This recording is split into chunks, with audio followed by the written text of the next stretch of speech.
his regular high school exams, Kun is forced to attend Yokai Academy.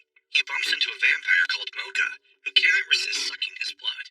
The two become acquainted with one another, and she is delighted to learn that he is also a freshman. Kun quickly learns what a mess he's gotten himself into. Yokai Academy is attended exclusively by monsters. Shizuka, his teacher, sets out two cardinal rules. Monsters are to always assume human forms, and any real humans discovered will be killed. One classmate, Saizo, is especially belligerent. Kun begins attracting attention for associating with the beautiful and popular Mocha, which particularly irritates Saizo. Later, Kun learns that Mocha's true form is concealed thanks to the rosary necklace she wears, and if it were removed, she would become a truly frightening monster. Mocha is happy that Kun doesn't seem to mind her true self, but he increasingly feels like he does not belong at the school. He attempts to leave, but Mocha tries to get him to stay, adding that, based on experience, human schools are the worst. Kun admits that he is a human and wishes not to be involved with monsters. He simply runs away, and Mocha chases after him. Saizo, an orc, stops her. Kun tries to save Mocha, but Saizo simply swats him away. Mocha rushes to his side, and as she shares that all she wanted was a friend, Kun says he does not mind being friends with her. Mocha is overjoyed, but she notices her rosary is gone. She unleashes her true power, that of an S-class vampire. Saizo trembles at the mere sight of her, and she knocks him out in one punch. Kun and Mocha embrace, thus beginning a special bond between man and vampire. The next day, Kun realizes that the bus that brought him here only comes once a month, and he is effectively trapped. Kun continues to be the envy of his classmates because Mocha is all over him. Occasionally, Mocha will get hungry and drink some of his blood, which she treats as a delicacy. Later, Kun helps a big-chested girl in distress, whom he accompanies back to school. The girl introduces herself as Kurumu, and she uses her succubus charms to seduce Kun. Mocha runs into them, and due to the spell, Kun tells her that she only keeps him around for his blood. Mocha later confronts Kurumu, who has an important mission that involves seducing the entire student body. Mocha, who has been immensely popular with boys from the start, is in the way of this mission. Kun arrives, wanting to apologize for earlier, but Kurumu charms him again, causing Mocha even more heartache. While she sulks and wonders if she is only friends with Kun for his blood, her rosary warns her that Kun is only falling for her succubus charms, and if she doesn't save him soon, his life force will be sucked out. Meanwhile, Kurumu tries to complete her seduction of Kun, but his love for Mocha triumphs. Irritated, she transforms into her succubus form and intends to take him by force, but Mocha arrives just in time to push her out of the way. Their fight spills outside the school, where Kurumu explains that there are only a handful of succubi left, and since they have a strict selection process for their mate, they seduce several men at a time. Kun refuses to betray Mocha, and he takes off her rosary, revealing her true vampiric form. She quickly overpowers Kurumu, and as she moves to kill her, Kun defends her, and says she has had enough. The next day, Kurumu has decided on Kun as her mate for life, triggering a love triangle. Mocha saves a witch named Yukari from being bullied by her class president Tadachi. Yukari later confesses that she has admired Mocha for a long time, and wants to be her girlfriend. However, Yukari is particularly hostile towards Kun, whom she believes is dreadfully average, and no good for someone as amazing as Mocha. This leads her to play out several pranks on him, causing him a lot of trouble. Kun grows tired of the pranks and lashes out, saying that Yukari should learn that her actions have consequences. But Yukari makes it clear she does not intend to make friends. Kurumu tries to calm Kun down, explaining that witches are considered half-humans, unable to fit in either the monster or human world. Kun realizes that out of everyone in school, he sympathizes with Yukari the most. Yukari is later abducted by her class president and his friends, who reveal themselves as lizard men. Having grown tired of her haughty and arrogant attitude, they decide to eat her. Mocha, Kun, and Kurumu all arrive to save her, but it is Kun's selfless act of protection that truly moves Kurumu. Mocha's rosary is removed, unleashing her vampiric form. The lizards are turned into mincemeat, and they reassure Yukari that from now on she is not alone. The next day, Yukari has developed a crush on Kun, turning the situation into a full-blown harem. Kun is confronted by the fan club coalition. They mistakenly believe that he is hoarding the three girls all to himself, and begin beating him up. But Yukari rescues him. This experience leaves him frustrated at his own weakness, having to rely on girls to save him. The girls later discuss amongst themselves that the fan club trio have been increasingly harassing them lately. They remark that it would be best if they acted as Kun's bodyguards, adding to his troubles. Later, Yukari spots Kun leaving school grounds carrying a bag. She reports this to Mocha, who fears that he intends to leave the school altogether. Kun arrives at the bus stop where the fan club coalition is lying in wait. They transform into their monster forms, expressing their resentment towards Kun for attracting the attention of such beautiful girls. They gang up on him, but he is rescued by Mocha and the others. He mopes around that he has to be rescued again, but Mocha slaps him and reassures him there is no shame in asking help from friends. members losers, which provoking them into combining as one big monster. Kun accidentally removes Mocha's rosary, releasing her vampire form. With Yukari and Kurumu's help, she effortlessly deals with the three nerds, who agree to set up a new fan club dedicated to vampires. The girls clamor for Kun to stay behind, but he has no plans of leaving at all. He just wanted to ask the bus driver to mail some letters for him. The girls are relieved, and Mocha is somewhat embarrassed that she jumped to conclusions. The next day, Shizuka announces that the bus now comes daily, and they also have installed a payphone to the human world, which is great news for Kun. To prepare monsters for the human world, Shizuka tells the class it is mandatory to join the club. While scouting out prospective clubs to join, the swimming club, headed by the bodacious Tamao, catches Kun's eye. Mocha is unable to swim due to being a vampire, but since he insists on joining, she decides to endure it. But when Kun starts getting flirty with Tamao, Mocha is unable to bear it any longer and decides to leave. Her other self encourages her to abandon Kun, as he is no good at all. Despite this, Mocha works up the resolve to return to the pool. Kun feels a little guilty for forcing Mocha into an uncomfortable situation. Tamao tries to ease his worries, but he insists on fighting Mocha. Several men in the pool begin having their life force sucked out, revealing that the entire swim club is made up of mermaids who lure men to join so they can feed on them. Yukari and Kurumu attempt to fight back against the mermaids, but there are far too many of them. Just as Tamao prepares to feed on Kun, Mocha arrives to save him. But as expected, she cannot endure the water, as she begins to drown. Kurumu holds off Tamao, allowing Kun to rescue Mocha, undoing her rosary in the process. Mocha bursts out of the water, but Tamao is confident that she is too weak to fight back. Mocha goads her into jumping into the sky, allowing her to kick Tamao into a net. Kun rushes to Mocha's side, but she slaps him, saying coldly that the other Mocha was crying her eyes out, and he doesn't understand the first thing about her. The next day, Kun properly apologizes to Mocha for how he acted, and the two reconcile. Shizuka, overhearing their conversation, invites them to join the newspaper club instead, which Yukari and Kurumu also eagerly apply for. Kun and the others attend their first newspaper club meeting, where they meet its president, Jin. He presents the girls with flowers, and seems to be an outgoing and friendly guy. Yukari suggests that for their next article they write a feature on the peeping Tom, who has been terrorizing the women recently. Jin develops a fondness for Mocha, who he intends to make his woman. While setting up posters asking for citizen information, he frames Kun into looking up the skirts of Mocha and Kurumu, who immediately slap him in retaliation. Mocha's vampire self later warns her that Jin has a scent of danger. The next day, Jin plots to drive a wedge further between Mocha and Kun. He brings Kun near a window and frames him as the infamous peeping Tom, taking photos as evidence. His reputation plummets almost instantly, turning even his friends against him. Yukari and Kurumu are doubtful that he could be the true culprit, and they conduct their own investigation. Meanwhile, Jin tries to dissuade Mocha from seeing Kun, showing the photos he took earlier. She continues to have her doubts, but Yukari and Kurumu arrive and execute a flawless cross-examination, revealing Jin to be the true culprit. As he takes a step back, voyeur photos he took spill out from his pants.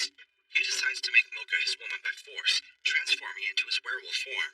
Kun throws himself in between them, but he accidentally removes Mocha's rosary, and you know what comes next.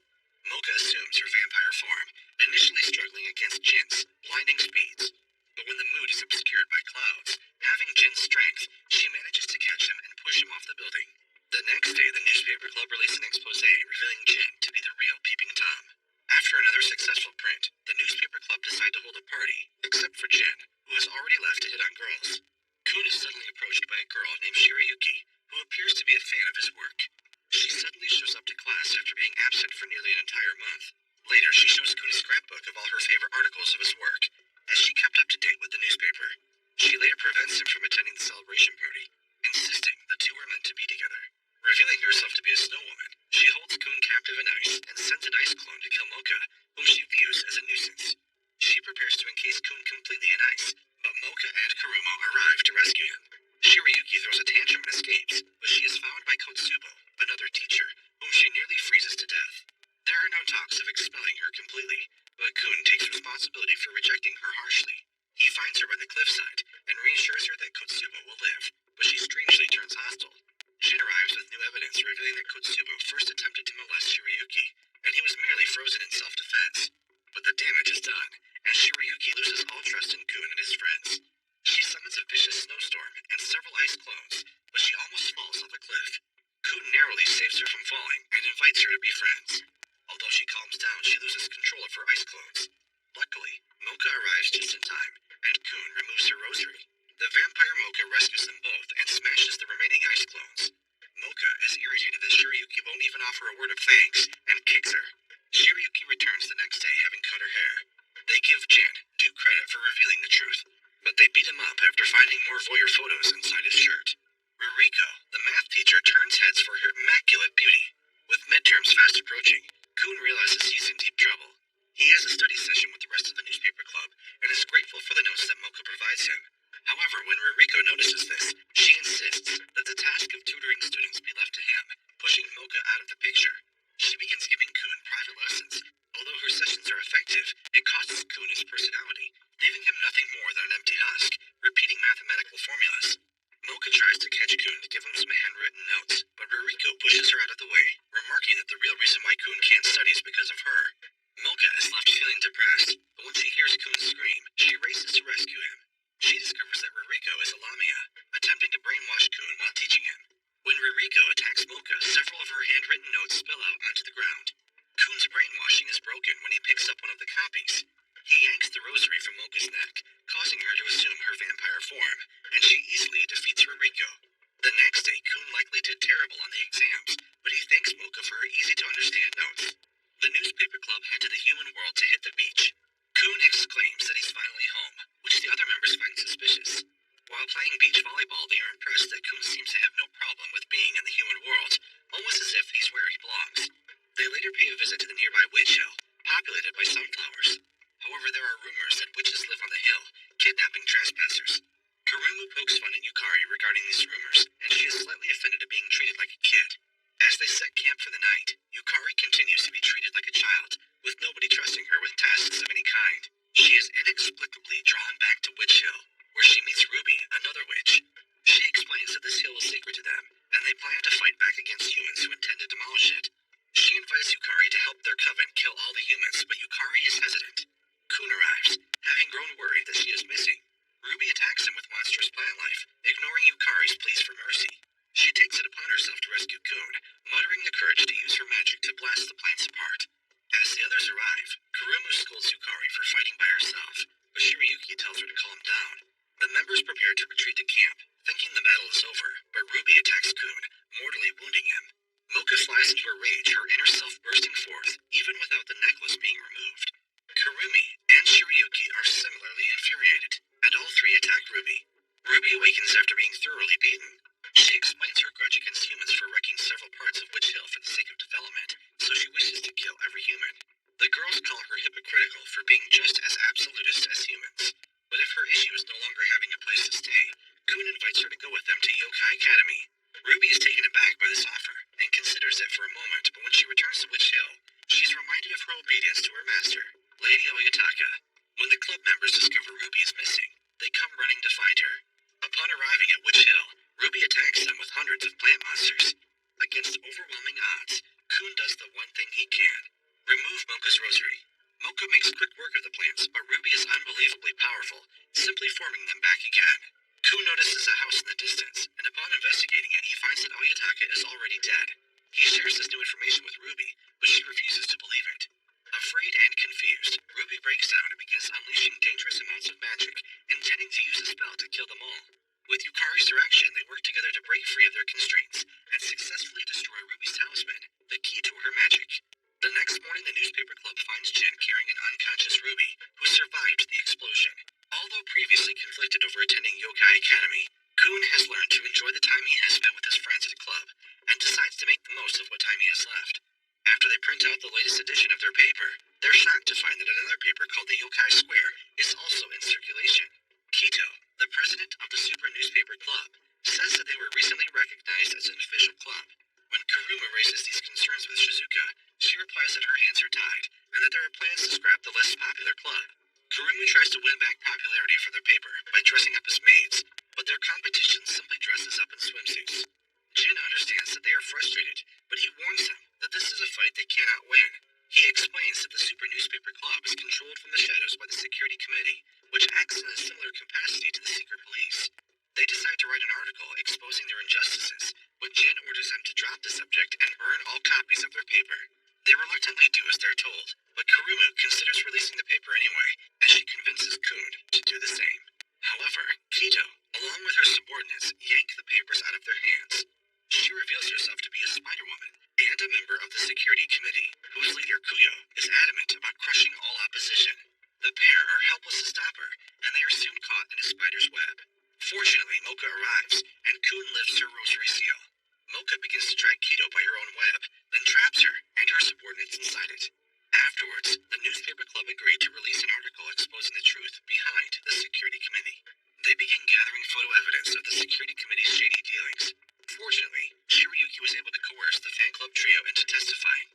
But when they visit them in their courtroom, the security committee has already whisked them away. Without new witnesses, they can do nothing but twiddle their thumbs. However, during one class session, the security committee arrests Kun under suspicion of being a human, and he is whisked away in chains.